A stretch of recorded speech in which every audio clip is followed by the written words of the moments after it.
Sir Eric. Likay tagamay sa kuan. Kay murag di apoy laing awas politika. Kagahapon, I think kagahapon man siguro to. Wa ko kasubay kay sa ano sa ato, I think Sabado or kagahapon.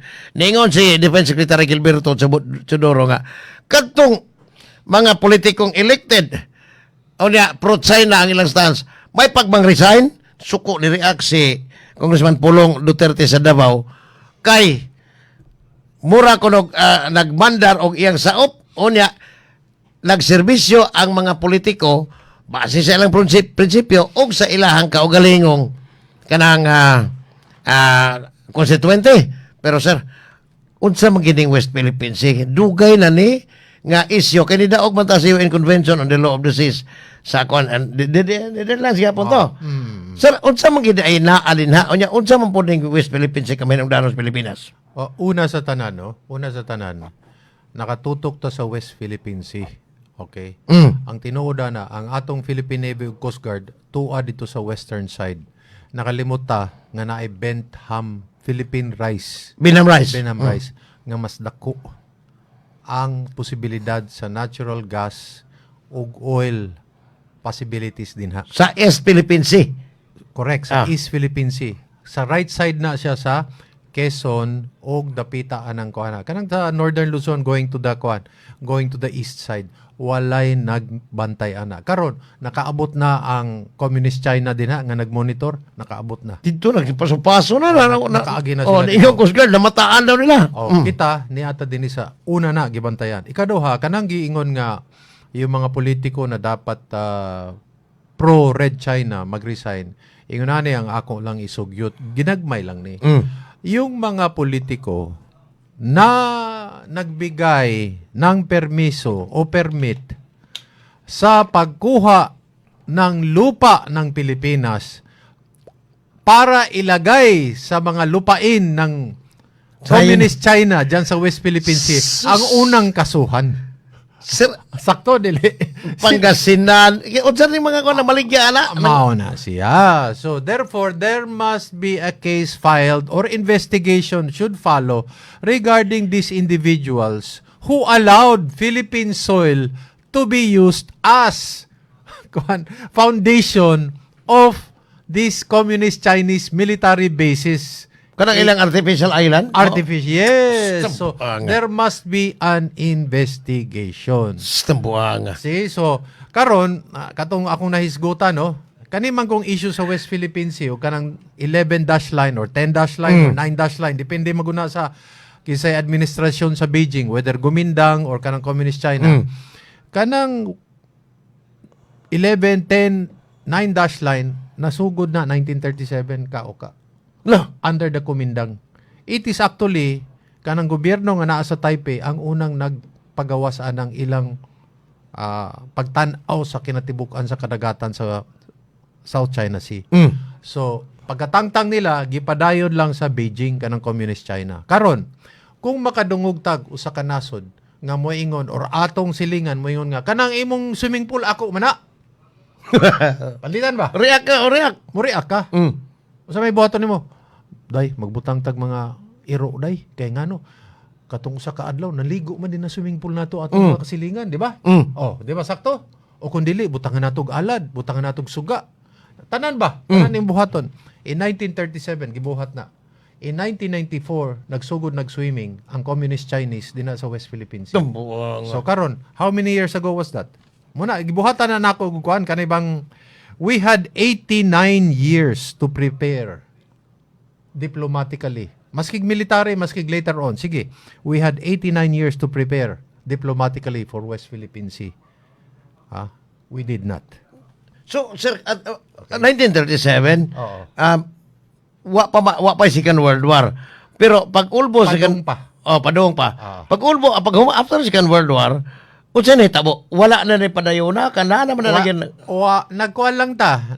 Sa Tagalog pa, nagbanjing-banjing lang ta. Nagkuan, Wa po tinguha Sabi gyud ko no. sa JR. Oo. Nag-joyride. Kaya nga no? Still. Kaya nga no?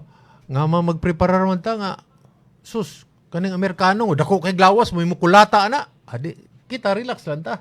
Wala nato gihapon preparahe. Ang pag-abot sa panahon nga, unsa kahag atong palagputo ng Amerikano, or kaning Amerikano may mulakaw na lang nga di na magbantay sa atong swimming pool kinsa na may magbantay, di ba kita?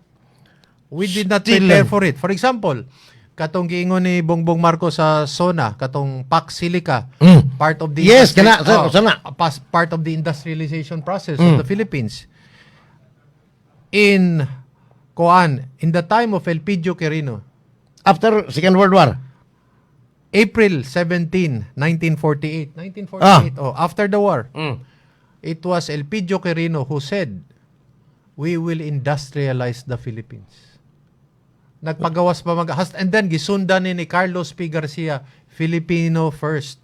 And then nagpagawas gani si Elpidio Quirino ISI. Unsa man ang ISI? Substitution, import substitution, industrialization. Kung unsay atong gipangkuha sa abroad, atong buhaton dinhi sa Pilipinas. So Elpidio Quirino said that in 1948. What is it today? 2026. 78 years. Question, are we an industrialized country? No. Sus, pabita-pati ang grabihang labor export. Langabroad yung mga Pilipino tungkol kawam. Sus. In 1969, ang akong amahan, senador pa sa una, ningon nga, moadto kog Japan dong, palit kog mga gagmayng barko, mutanaw ko ato mga para pangisda lang nila, trawler. Kay kana, palito natong barato, butangan natong missile. Para ang atong nasod mabantayan, 1969 ni. Okay, kano sa ramanta nakakuha ko ang mga missile nga mga barko? 2024, 25, 26. In short, 53, 54, 56 Yuas. years ago. Layuas tinuod. Nga mawa man na nato lihok ka. Correct? Unsa magip adtong naundang ang Kongreso, 7th Congress, nya ni Resume 8th Congress na pagka diktador ng Marcos. No, the 7th Congress ang gisirado. Aboy gisirado. May gisirado, gipadlak. Ipadlak. So, motong, sila si Senator Espina, imong papa, imong Was daddy. member of the 7th Congress. Karon, that was under the 1935 as amended 1937. 1940 Constitution. That was the best Constitution kung sa pabrika pa na muna'y pinakataas nga pinakamaayog yung Constitution kay ngano maayong magprodukto. Kato lagi akong pirming balik-balik ko. Sa 24 kabuk senador, 17 mo'y abogado. Siya mo'y bartap na chair. Giga. Now, sa balikan ako, ang 89 years na. Ganong may nipos, ana. Marcos is very powerful sa iyang pagkadiktador. Kibo ka diin ta na sayop ka. Tungod bright kay si Marcos. Tungod kay gusto niya usbon ang katilingban. Pagbabago ng lipunan muna katong may bagong lipunan, bagong yung society. Tungod kay utukan kay siya, ang pirmig yung hilabtan, unsa man, ang batakang balaod. So nagpagawas og 1973 Constitution. Unsay nitabo? Problema. Pagsud ni Cory kay tungod, maski dili bright, pero kinasing-kasing kuno, tapos mahal ng taong bayan, unsa na po'y gibuhat? 1987 Nagpagawas na pong batakang balaod. Wala unta na nila buhata. Kaya ngano, katong natay 1935 Constitution, nisud ang mga Hapon, gikuha ang atong nasod. Nagpagawa sila konstitusyon, ang Kalibapi Constitution, 1940s. Okay? Unsa may nitabo? Pagkawala sa mga Hapon, unsa may gibuhat ni Sergio Osmeña Sr., gibalik na butas 1935. Si Sergio Osmeña Sr., nga presidente na, wala nagfundar og bag-ong batakang balaod. Still. Now, Nibalik lang ta sa unsay angayan. Si Marcos, si Cory, kay may makuno silang mga tawo, nagfundar og kaugalingon nilang batakang balaod. Muna, nagka-leche-leche, nagkalikoy-likoy ta. Ako lang ni ipasok. Sir Eric, kaniyot, isingit ko lang ni Sir, Diray, sayo na, ang Sambales na ngayon. Tuanis Montalban, Rizal. Okay. At taga-ato man pero to na mamuyo sa Rizal. Ingon siya nga, sa Sambales, gipatag ang mga bukid dito gidas West Philippine Sea para sa China, politiko ang nagbaligya sa yuta para sa China po. Nga tanong, bakit hindi inimbestigahan? Bakit hindi kinasuhan? Bakit hindi ipinakulong? Kasi ang pagtatraidor sa bayan ay mas masahol pa sa isdang masangsang. Kaya krabiya, no? Muna'y tinooda na. Kaya nga no, Nidapig ka sa kontra sa nasod. Ikaw pa'y naghatag sa yuta. Unsa may angay ni mong buhaton, be? Mura kag kuha na sa panahon sa hapon, collaborator. Collaborator ang tawag ana. O, karon, ako lang ni ipasabot. Pasabot ani nagyo tay problema sa atong gobyerno. Okay. Naay subway karon gitukod sa Metro Manila. Angay mahuman na 2028, 20 mga pitsaha. Kano sa man mahuman 2031, 2032 na. Kano sa nagisugdan in the early 2000s or 2020s, no? Okay. Karon, ang pautana. Kanang sistema sa subway system, kano sa pa man na gitukod? Bugo naman sir siguro. Ang sa ato bago. Bago. Pero kanang style sa pagpawala sa traffic, panahon pa na 1863, London had a subway. Madrid in 1919 had a subway. Paris in 1900s have a subway. Tokyo 1927, Moscow 1935, Beijing 1969, Rome 1955, Pyongyang, North Korea 1973, Malaysia 1999, India 1984, Taiwan 1996. Pilipinas. Ngaman karon naman po. Pila ka tuig, pila ka dekada na niagi. Ngaman ako ning gipagawas. Kay gusto ko ang pinakakaraan nga lungsod sa tibok Pilipinas, ang Cebu City, o dinhi ang gimugna ang unang dalan ang kulon. Kita angay natay kita mo'y ikaduhang muna gitawag probinsya nga naauntay subway. Kay ngano kanang subway sa Metro Manila, kamong kabalo sa Metro Manila, from Novaliches to Cavite, 4-5 ka oras na mag-auto ka. Kung mag-subway na, kung mahuman ang subway, it will only take 35 to 40 minutes. Doon na dali ra kayo. Dali ra kayo. Mao nay tubag dinhi sa Cebu province. We need a subway. I want Cebu City to be the second city in the Philippines to have a subway systems kay sobra na ka danok ang mga katao. Grabe na kayo, grabe na kayo. So the solution was never BRT. It was a mas mahal pero epektibo. So subway din sa Cebu City, paggawsod gyud ani mong train. Sumuna ng kanan train, moabot na nagkarkar, moabot na Danau. So, Sus, ang mga tao, di na kinala magdaog auto. Pagkanindot. Unsa may tabo, mujutay ang gidaghanon sa mga auto o ang kadaghanan sa tao tuwas sa ilalom. Tuwas sa ilawom. Paspas pag yun ang mobility nimo. Dili bag-o ni siya. Ako nang hinganlan ninyo, pila ka nasod ang nagbuhat ani. Kita nga mo, man ato gibuhat ni siya. Pirmitang nagpaulahi. Sir, nganong ingon ani man asa dapita ang posibilidad tungod ba ka kay sobra ra ang demokrasya sa Pilipinas? Ang tinuod ana sa Tagalog pa, iba yung tinututukan, iba yung tinitignan. Still ang tinuod yun. Naman mo buhat makag-subway nga mas maayo man mo buhat og ghost project. Di ay nagko kay sapa ato buhatan eh. Mo na siya. Lahi ang gitutukan, lahi ang gilingi pagyod. Stilan. Di apa gi additional di atong kasi ra isa. Nakita na ba gyud ni Uncle Sam Amerikano nga wa ka proteher sa Gulf States si Juan kaha maprotehian pa ba ni Uncle Sam sa umaabot nga mga kagubot nangutana lang. Sir, imuha ni. Kang Ludwig Umigal, sir. Ikuha kaya legitimate question. Sakto ng pangutanahan na. Kay kita may maigo sa away, no? Pero yun ani ang pagsabot ani, no? Kanilang una sa tanan. The mere fact nga naa ng mutual defense agreement between the Philippines and the United States. Gi-check na sa People's Republic of China. Nagyo na silang ulo nga dili ta pwede magpataka din na. Kay naa na maskig papel na siya pero naay kasabutan. So ila nang way na nila, gitan-aw na nila unsa magyod. Sila mismo ilang gi-interpret. Una. Ikaduha, the mere fact na naay American nga mga barko manganhi dinhi, ila po nang gitan-aw. Unsa may akong puriba ani, Katong niya pa ang Amerikano from the 1940s up to 1992, Clark and Subic. Subic base. Unsa may basehan ako? Ni anha ba ang mga komunista din na sa kuan Scarborough Show? Wala good. Walay ik. Mm.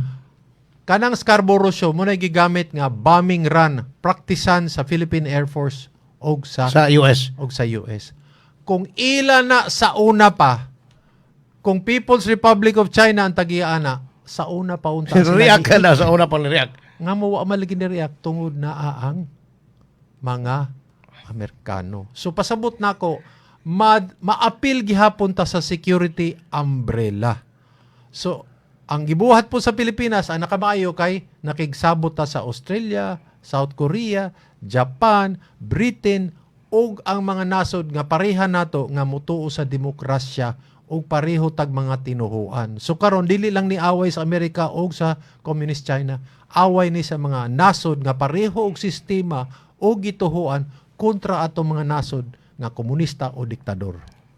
Pero sir, og imong tan-awon o imong inyong kaganiha ang East Philippine Sea, Eastern, dili ang West. Philippine rice, Philippine rice, Binham rice. Ah. Sir, dili sa Eastern side, kamo di ba Pacific Ocean. Unsay naa? Unsa kumpara Natural gas. Pilipinas? Pareho ra gyapon sa West Philippines eh. Pero mas daghan ri og kan deposit. Moy banabana nga basig mas dako muna naagyapoy continuous marine geological surveys being conducted there because they want to know unsa koy kinadak-an sa kantidad sa kanang naa sa ilalom sa dagat. Pero ang Palawan sir, Ang angay ana working kita mo'y mauna, kita mo'y magpa-imbestigar ana kung unsa gyud ka dako na kay para kasabuta nga naday kahimanan din ha nga angay pagyud natong bantayan. Pero ang Philippine government sir Eric, lisod kay una mangimbitar og mga foreign mga kanabang contractor, investor ya dinhi ato ang natural resources dadon dito sila ha for finished product ibalik na to bahala. Muna siya. Kay wala lagi tay industriya. Wa tay pabrika. Muna, ingon si LPG Quirino, let us industrialize the Philippines. Ingon ko, ako na lang mo ingon, please, industrialize the Philippines. Kay ngano, naatay natural. We are rich in natural and minerals, no? Kulang na lang pabrika. Kung ato nang ikasal ng duha, naatay produkto. Baligya naman. Kanang produkto mo'y atong ibaligya sa abroad. Pero gipabaligya naman pa ato ang Di man kay mura lang tag na maligya og bugas ani og na maligya og isda. Paghuman pagbalik nato gibutang na sako, gibutang na slata, kisa ni palit kita ra gihapon. Tagpaita In simple terms, munay nahitabo so wala tay add-on product. Kaning paksilika apil na sa pamulitika nga gipapili kay ang kaning kalibutan karon na mura na natunga karon. Kanang paksilika kay 90% of critical minerals is being controlled in AI by the People's Republic of China. So karon ang giingon sa United States kamong dili gusto dito sa People's Republic of China magbuhat tag atong kaugalingon para ang supply chain usa man ang supply chain kana bang mga produkto para makabuhat og auto palitan guma ana para makasabot lang mo ang supply chain ato dili sa kontra. So kitang mutuo sa demokrasya magbuhat ag atong sumo ni sir kaugalingan. Nagtuo ko ngano gipadulan mo kita ani di ba ka ang China mo gihagit ani or gibagit-bagit lang yon ang China ang gitawag ana namagoy professor sa UP ningon sakto na yang giingon kung gusto ta og kagawasan sa impluwensya sa People's Republic of China, economically, we have to decouple. Usa man ang decouple, naglawom kayo, magbulag ang magtiayon kay para dili ta maimpluwensyahan ang atong ekonomiya sa Pilipinas. Mauna, we have to distance ourselves economically. How? Industries. Number 2, by maskig mintras tanto, makig-apil-apil ta sa mga ubang mga nasod nga first world kay unsa magay angay objective sa Pilipinas dili modernization first world country ang akong pangandoy ang Philippines will become first world what politically economically militarily kay kung ma first world na gani ka sa imong demokrasya ug sa imong ekonomiya kinahanglan protektahan nimo ang bangko. So you need first world in all 3 levels. Stilan. Ano saka? Sir, amot lang yung naa pa ba kay paglaom sa imong giingon? Mo ni panapos na ko, no? Go ahead, sir. Tao ka, no? Dili lisod magpadagan og nasod. Dili lisod magpadagan og syudad o lungsod. Dili lisod magpadagan og probinsya. Ang lisod nga pagpadaganon ang imong gustong pangawat. Makuptan gani na nimo, marindahan gani nimo kanang gusto nimong pangawat sayon na tanan. Still na kalinda.